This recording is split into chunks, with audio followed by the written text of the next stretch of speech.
Halo, selamat siang teman-temanku semuanya, dimanapun kalian berada.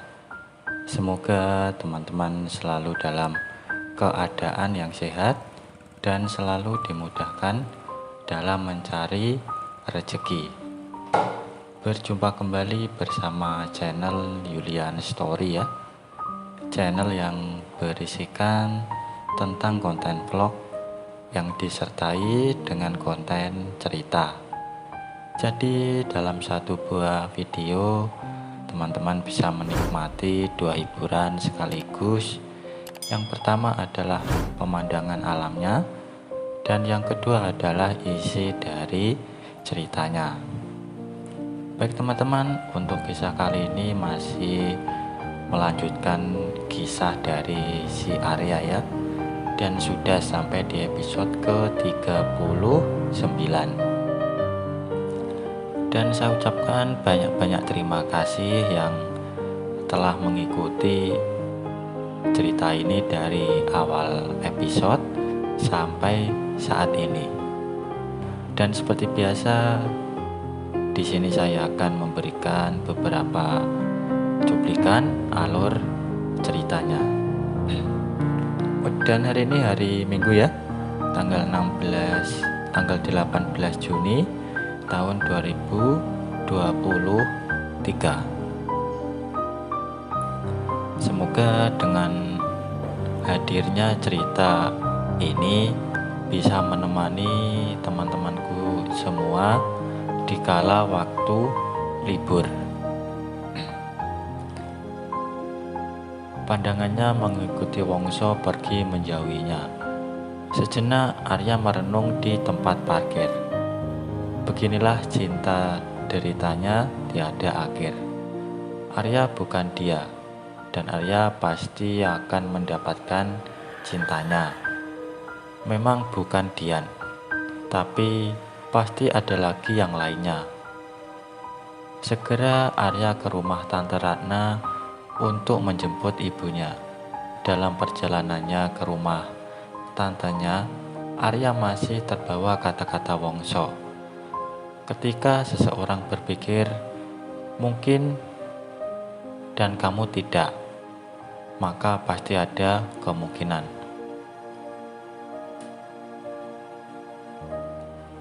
Dengan santainya tanpa mengetuk pintu, Arya pun masuk ke rumah Tante Ratna dan mengajak ibunya untuk pulang. Tapi dicegah oleh Tante Ratna karena dia ingin ditemani ibunya Arya karena suaminya pergi keluar kota. Setelah saling mengejek Arya dan tantenya tersebut, Arya pun bergegas untuk pulang. Arya segera memacu laju Revia dengan semangat kuadrat pangkat 3 tanpa diakar. Kadang pikirannya kembali ke wanita berambut panjang tanpa senyuman hari ini. Otaknya berputar kenapa dia tidak tersenyum sedikit pun kepada Arya. Malah sekarang bertambah dingin. Inikah rasanya dicuekin? Inikah rasanya galau? Inikah rasanya andilau antara dilema dan galau?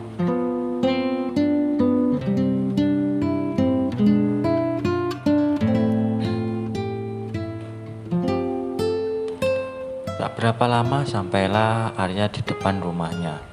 Rumah yang penuh dengan kenangan indah, manis, pahit, dan buruk. Arya harap setelahnya adalah kenangan yang indah. Segera Arya memasukkan motornya ke dalam rumah. Tak ada mobil ayahnya di dalam rumah. Arya masuk ke dalam rumah dan duduk di ruang TV merenung sesaat. Sebenarnya hanya merenung dan melamun saja. Tapi entah kenapa, entah dari mana ingatan itu masuk. Ingatan tentang kejadian di warung, tentang sikapnya yang datar kepada Arya. Padahal sebelumnya dia tidak seperti itu.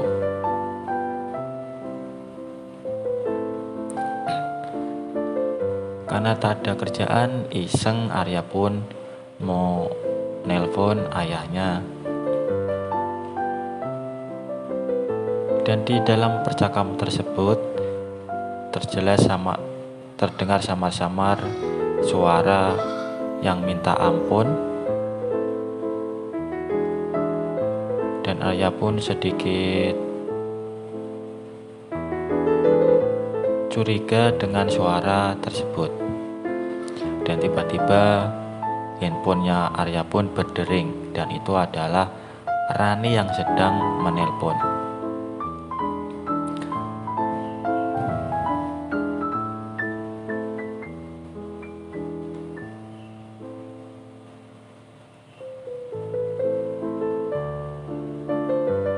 Dan dia pun menceritakan bahwa Eri adalah salah satu anak dari komplotan ayahnya Arya yang saat ini nasibnya berada di ujung tanduk, seperti yang dirasakan oleh Rani. Sudah lama Rani tidak menelpon dengan Eri, teman sewaktu KKN dan juga teman Arya bersama, walaupun mereka beda jurusan dan fakultas. Rani ingin sekali menelponnya, tapi dia sedang bersembunyi takut akan ketahuan. Akhirnya Rani menyampaikan niatnya kepada Tante Asih, dan Tante Asih menyarankan Rani untuk menelponnya dengan nomor baru. Tante Asih kemudian membelikan nomor baru dan Rani pun menelpon Ari. Dan Eri itu adalah anak orang yang disebut sebagai Aspal.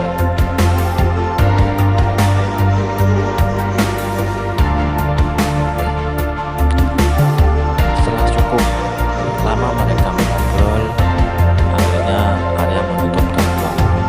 Arya kemudian langsung bergerak menuju ke komputer. Dia membuka email dari Omnico dan mencoba mempelajari emailnya. Dan benar, akan ada pertemuan besok pada malam tahun baru. Di email Arya telah membaca sebuah percakapan layaknya chat, di mana ayahnya menyuruh Omnico agar mempersiapkan diri. Ya, sebentar lagi Arya harus ke tempat itu, ke tempat pertemuan itu, mencari informasi tambahan mengenai pertemuan di hari kedua. Arya kemudian bersandar dan memejamkan mata, memikirkan untuk besok ketika malam pergantian tahun. Tanpa Arya sadari, pikirannya kembali ke arah kalung yang berada di dompetnya. Dia pun mengambil dan memainkan di tangannya. Dia melihat dan kembali Arya mengamatinya.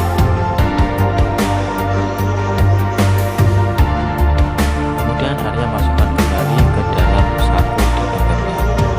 Sebentar dia menghela nafas, mengingat semua kejadian yang telah terjadi hampir 1,5 tahun ini. Ada Eri dan Mbak Ara. Eri yang pertama kali harus Arya amankan terlebih dahulu. Mbak Ara entahlah apakah Arya akan menepati janjinya kepada wanita tersebut. Jika Arya teringat akan percobaan pemaksaan terhadap ibunya, Arya jadi tidak mampu untuk melupakannya. Dan rasa marah terus menggelayuti ketika Arya mengingat wajahnya, wajah si buku. Matanya kemudian terpejam dan terlelap dalam tidur. H-2 sebelum malam tahun baru, Arya terbangun pada pagi hari. Aktivitasnya sekarang malas-malasan dan tak ada yang dia kerjakan. Dengan membawa smartphone kesayangannya, Arya pergi ke dapur membuat teh hangat. Dengan gaya sok luar negeri, Arya mengambil koran kemarin dan diselipkan di ketek kirinya. Tangan kiri membawa teh hangat dan tangan kanan danhil yang menyala dan berkorbar. Dengan gaya sok ye, Arya berjalan ke arah ruang TV. Bebas, itulah yang dia rasakan. Dia pun menyalakan TV dan mendengarkan TV itu.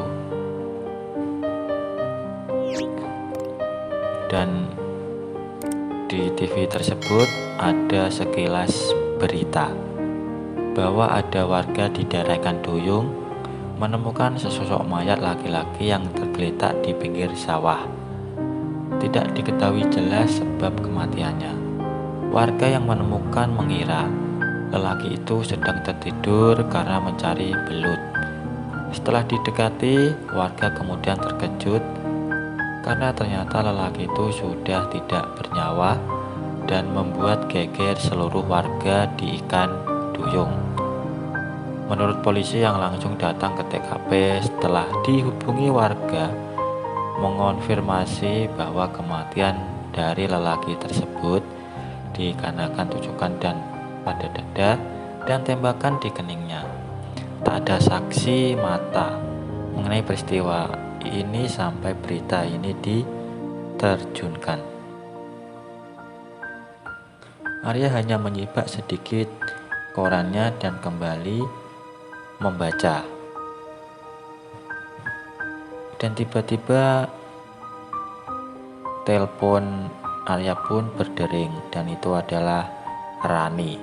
Rani pun memberitahu bahwa korban yang ada di berita tersebut itu adalah pembantu dari Rani. Dia memang sudah tidak kerja menetap di rumah Rani, hanya datang sewaktu dibutuhkan saja.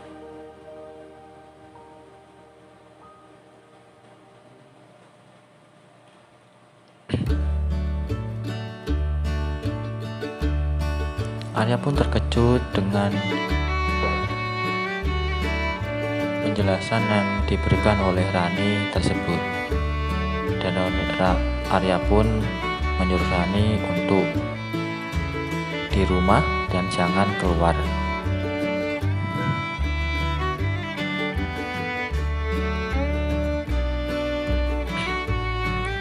Suatu hari penuh,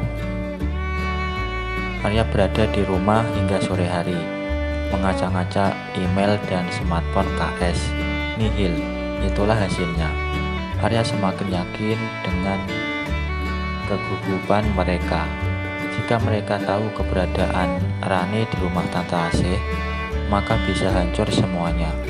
Bahkan keluarganya bisa dibantai oleh mereka, begitu pula Arya. Malam hari, karena pikirannya sangat penat oleh semua yang terjadi, Arya pergi ke warung Wongso. Mungkin saja bisa melepas penat dengan guyonan. Baik teman-teman, mungkin sampai di sini dulu ya untuk penjelasan yang bisa saya berikan. Kalau ada salah pengucapan maupun penulisan, saya minta maaf yang sebesar-besarnya. Dan semoga teman-teman dapat terhibur dengan cerita yang kali ini saya sajikan. Dan nantikan kelanjutan ceritanya hanya di lain kesempatan.